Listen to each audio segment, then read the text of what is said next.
Only God's plan for salvation will work. You may not realize that the ego has set up a plan for salvation in opposition to God's. It is this plan in which you believe.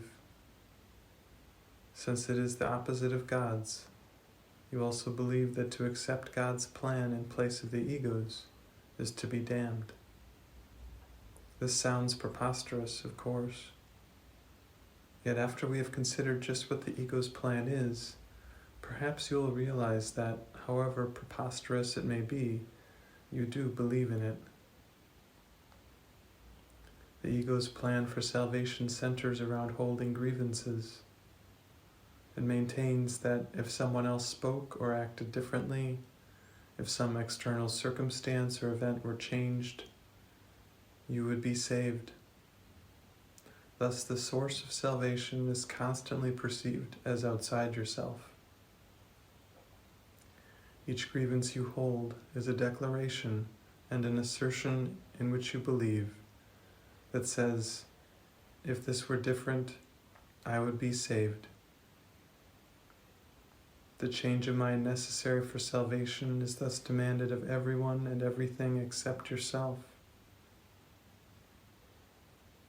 The role assigned to your own mind in this plan, then, is simply to determine what other than itself must change if you are to be saved. According to this insane plan, any perceived source of salvation is acceptable, provided that it will not work.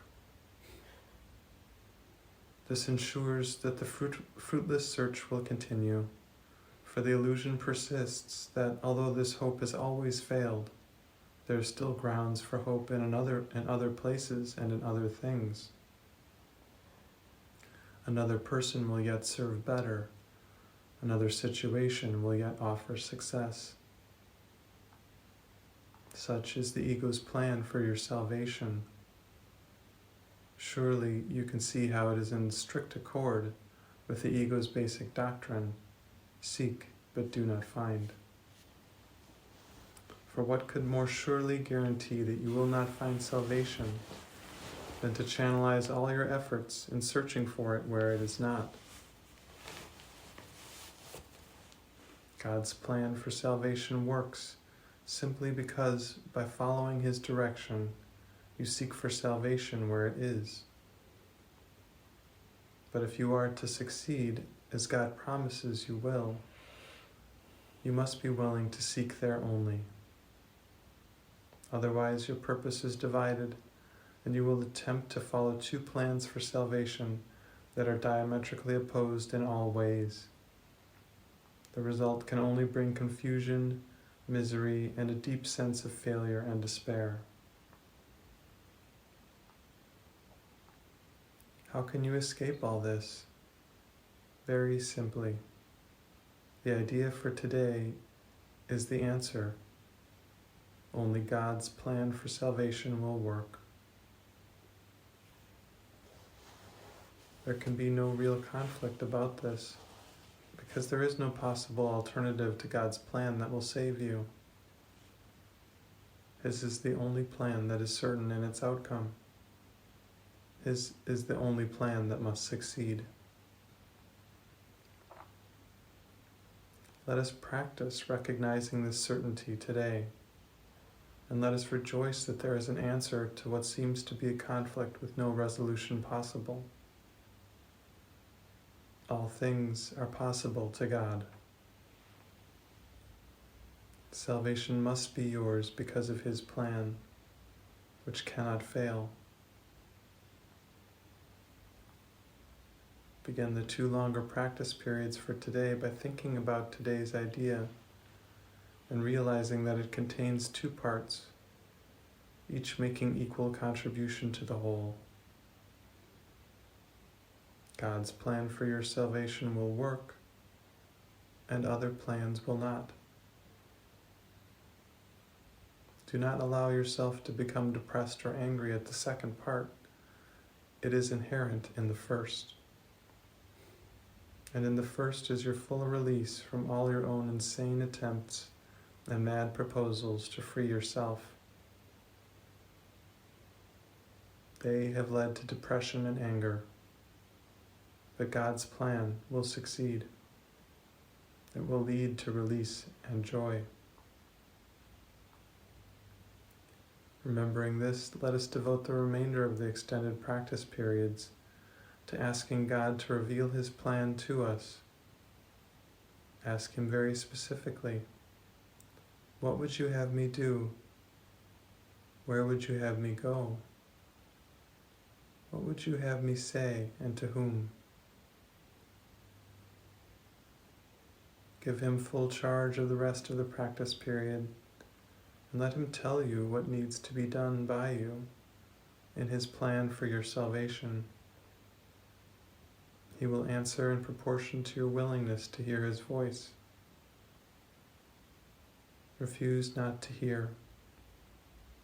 The very fact that you are doing the exercises proves that you have some willingness to listen. This is enough to establish your claim to God's answer. In the shorter practice periods, tell yourself often that God's plan for salvation, and only His, will work. Be alert to all temptation to hold grievances today, and respond to them with this form of today's idea. Holding grievances is the opposite of God's plan for salvation, and only His plan will work. Try to remember today's idea some 6 or 7 times an hour. There could be no better way to spend a half a minute or less than to remember the source of your salvation and to see it where it is. So again, as we begin this longer practice period, we think about today's idea, realizing that it contains 2 parts. God's plan for your salvation will work, and other plans will not.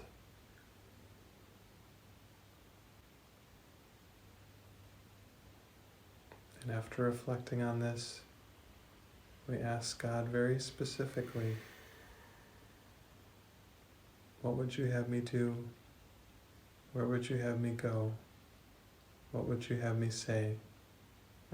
And to whom?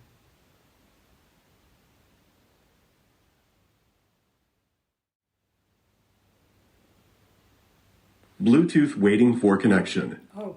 Connected. Very gentle. It's time to start then. Thank you, Bluetooth.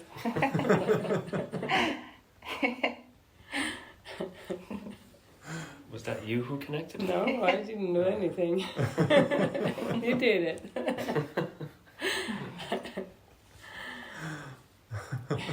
It's so straightforward.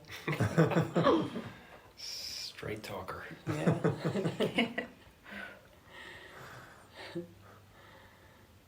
That's beautiful. Actually, it's a good teacher.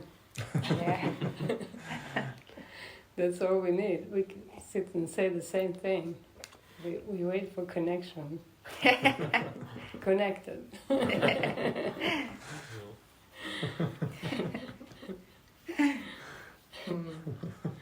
Jenny waiting for connection. Connected. Barret waiting for connection. Connected. What's your name? Vanessa is waiting for connect.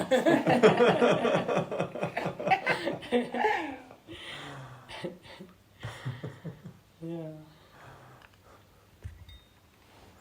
It's good. I mean, this lesson is saying that.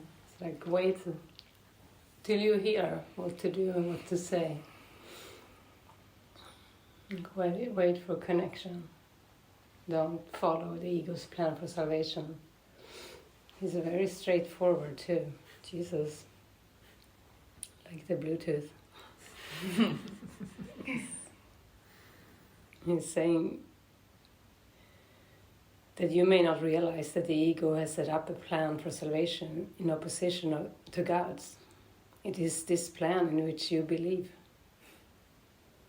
he's stating that it's this plan in which you believe. So whether you believe in God's plan or not, you believe in the ego's plan, until you're perfectly happy. And if you believe in the ego's plan, that there is just one thing to do. Like in this lesson, we practice that it has two parts. It's to realize only God's plan for salvation will work. And that implies that the ego's plan will not work. So that is very helpful, because when you go through your day, if there is any agitation, irritation, thinking something should be different or someone should be different, that is the ego's plan. And that doesn't work. And he's saying, since the ego's plan is the opposite of God's, you also believe that to accept God's plan in place of the ego's is to be damned. So that's also good to know. That's like the psychology or the psyche seems to function that way, that if you accept God's plan, you will be damned. It's better that you're right about the perception of the world or the perception of others. Otherwise you're damned. Otherwise you're condemned, or it's like dangerous. It's the message. So that's why all self-concepts, all personal identities go around and think they're right about themselves, about who they are, and about that others are a certain way too, and they are usually wrong. So it's a very helpful lesson, because it just leads us to sit down and release that. He says it's anger. It leads to anger, to have that. It's not that anger is there from the beginning, but believing this leads to anger. That's what Jesus can say too. She does, that anger is never justified. Anger comes from this belief.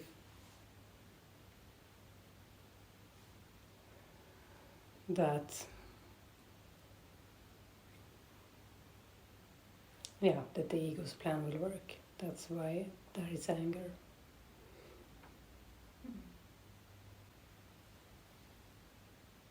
Yeah, it's beautiful. This means we can have a really wonderful day and be really in love. And if we don't feel that, we can sit for a bit and look at where we think others should be different. And give that over, give that up.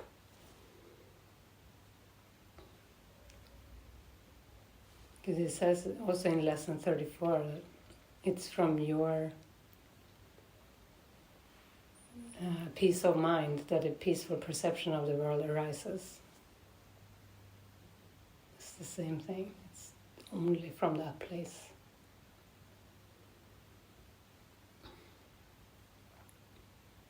So it also shows you the power of the mind. Your mind is very powerful, and it's not outside. That's something else. Something should be different. It's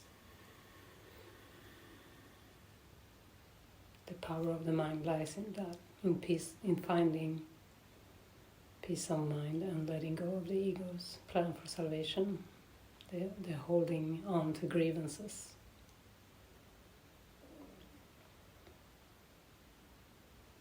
So he's saying, try to remember this lesson 6 or 7 times an hour.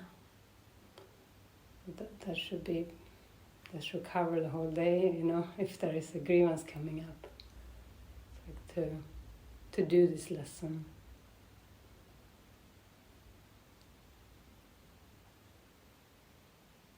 Sounds crazy that to accept God's plan in place of the egos is to be damned.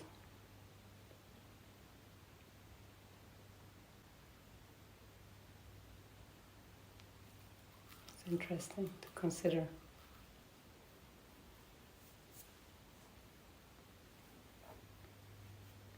That's why any defense would ever arise.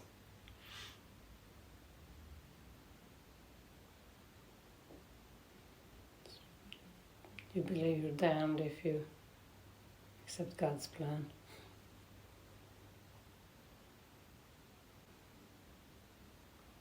It's beautiful. We can practice lay down defenses and just come back to peace.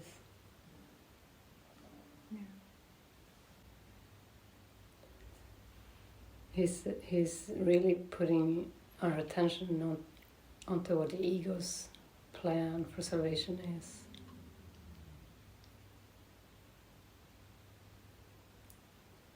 God's plan for salvation works simply because by following His direction you seek for salvation where it is. But if you are to succeed, as God promises you will, you must be willing to seek there only.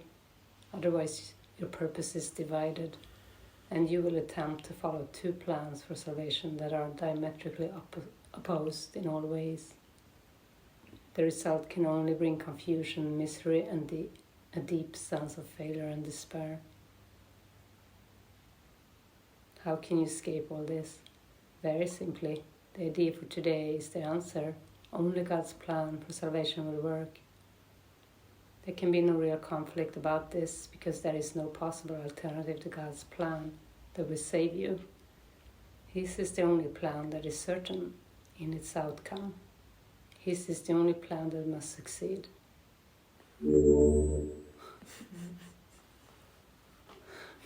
He likes that.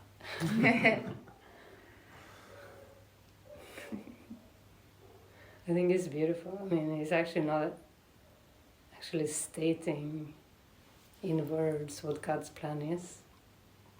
He's guiding us to ask, what would you have me do? What would you have me say, and to whom? That's how God reveals His plan to us.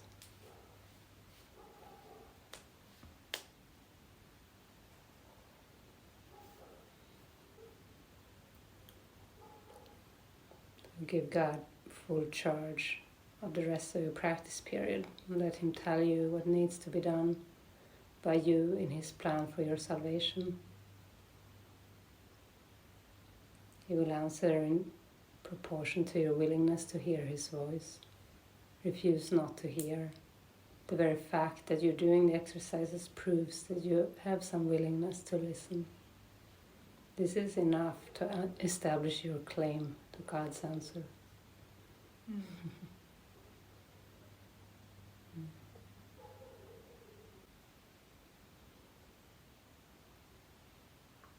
Yeah, it's so soft and gentle to be in that listening place.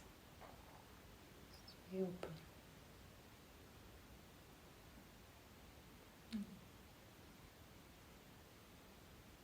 But if anyone needs to lay something on the altar, we can open up for expression.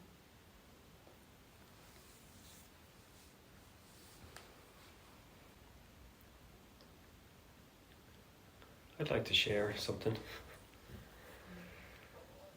I always get nervous when I have like a mirror, something positive to share. You want to turn so they see you? But yeah, I felt since there's been a shift or some kind of healing take place, since we had a join in Peter, a few days ago. Since then, I just have felt some kind of release. That issue with itching has been really intense for the last few months. But I feel even that, all of a sudden, it's just lessened in intensity. and I'm kind of like, wow, I can just really feel something has changed in my mind. And the lessons the last few days have been just, I don't know, things are just clicking into place, you know. And I mentioned I had a meditation a few days ago, really deep, and I reached the light, you know. And the few lessons recently he's been telling us we can, you know, and he was telling us how we can. That as well, it's like since then, there's certain parts of my mind just really being illuminated for me to see clearly, you know, all that I'm not or something has become really illuminated in my mind, just things I need to look at and yeah, that's it really. But yeah, I was only saying to you a few days ago, I've given up on the idea of these shifts, and you know, kind of sick of even thinking that they're possible, you know. And there you go. I think a day later, I kind of had one.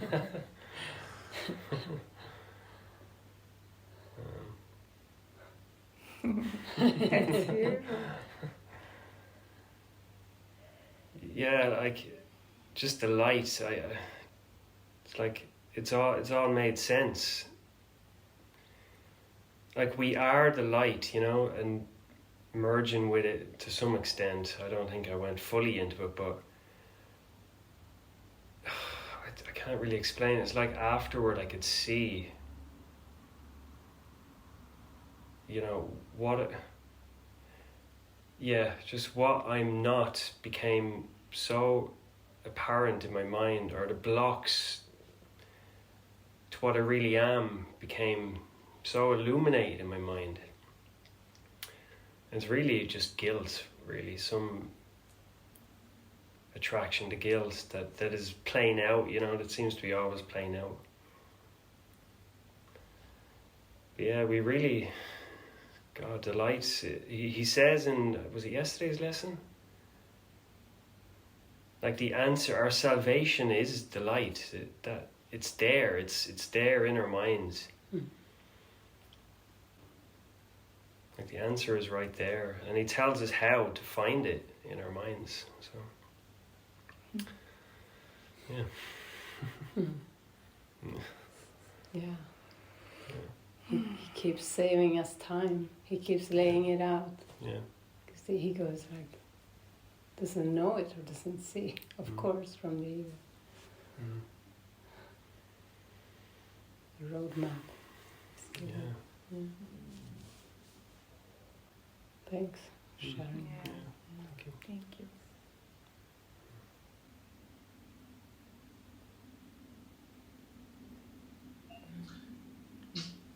I'd like to share. Okay. I have the belief that it's impossible to be fully focused if I don't live in the house.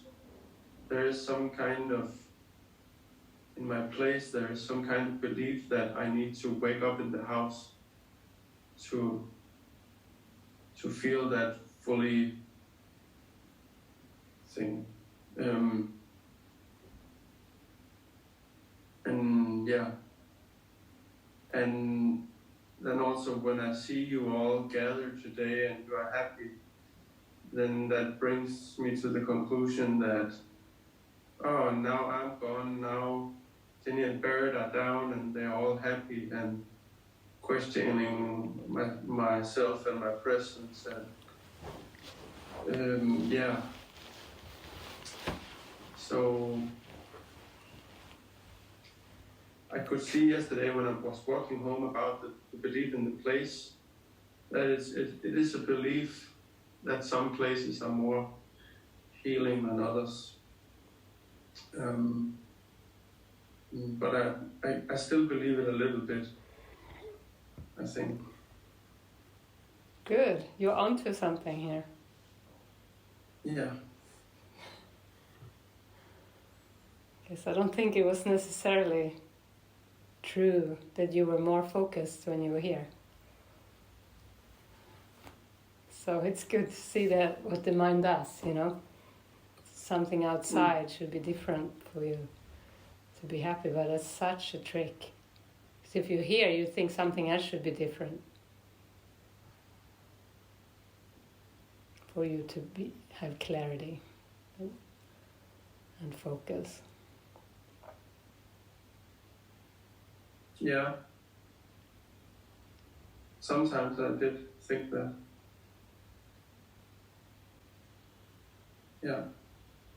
And then I was wondering to ask Vanessa for a coffee after the morning meeting, so we could go together and have a coffee, but then also comes that kind of doubt thought, like, but then I have to make my mind and I have to be clear, and if I'm not clear, then I'm wasting her time, and the whole thing becomes so serious, and I'm like, I don't know, then, you know, it's maybe I should just spend time alone, or I'm just confused.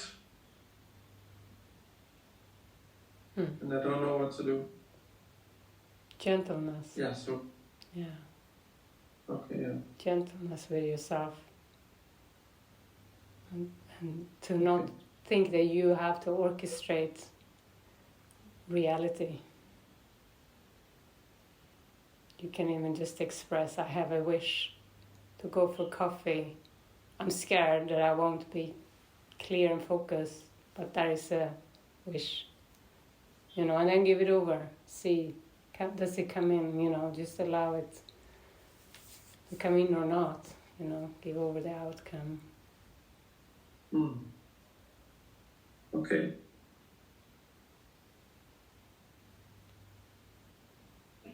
So that's trust, like you're called to a life of trust. Thank you.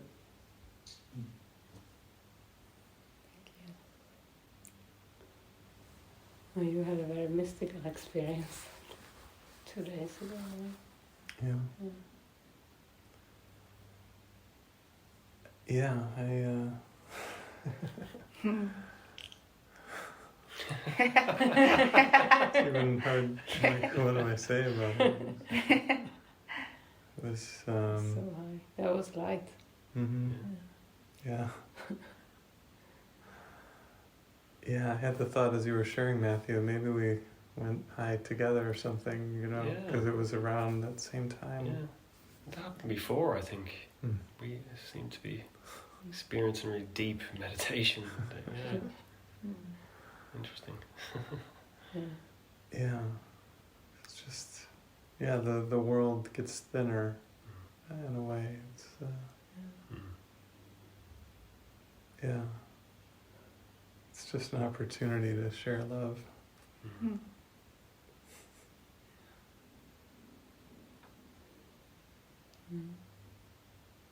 But the heaviness or the worry, even what you were just expressing, Jonas, this thought, I need to do it right, you know.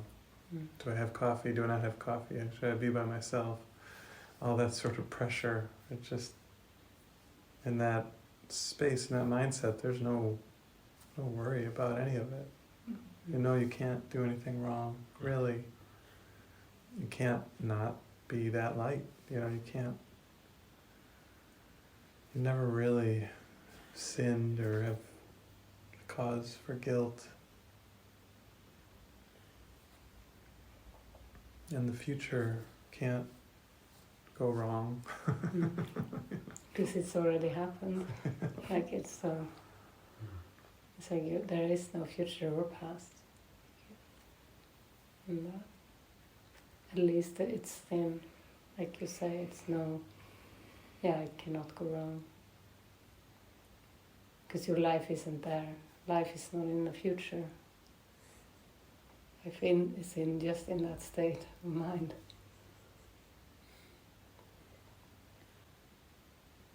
So we're all doing really, really good on this journey, seeming journey.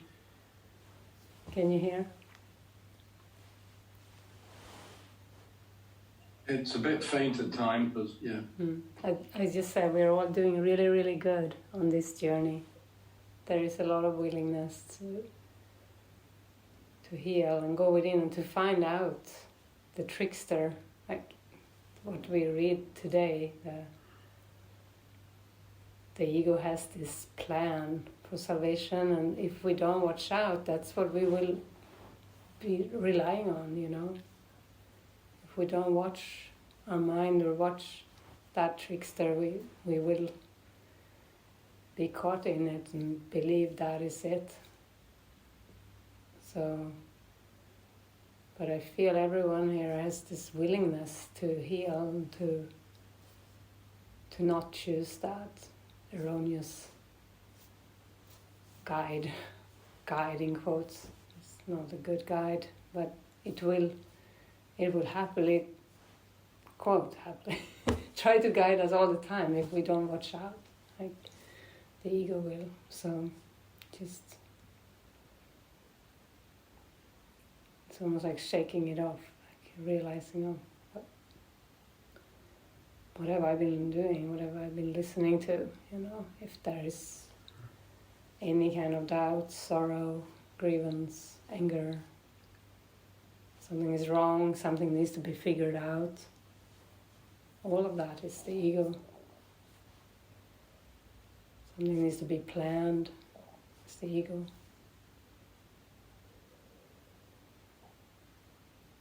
It's cumbersome. Spirit is so giving, like offering us freedom to relax, really only relax and open the mind.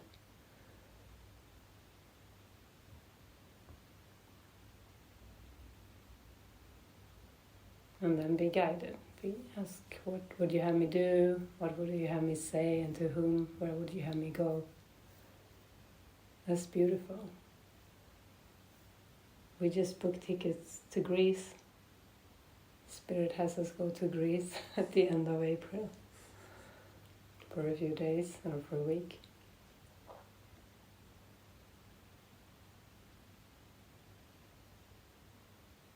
So, Yeah, a little small retreat there with Sevi. yeah. It's beautiful. It's like we all, you know, can be guided. It's inevitable. We just need to clear, what do they say in Christianity, like clean the vessel, you know.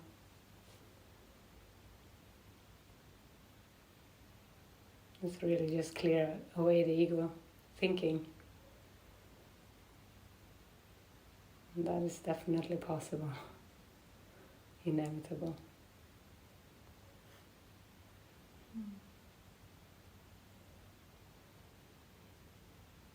Does anyone else have anything you want to share? Miracles or blocks to miracles? Okay.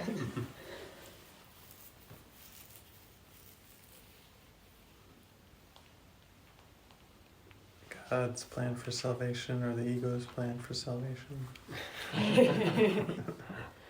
Choose one. Choose it now.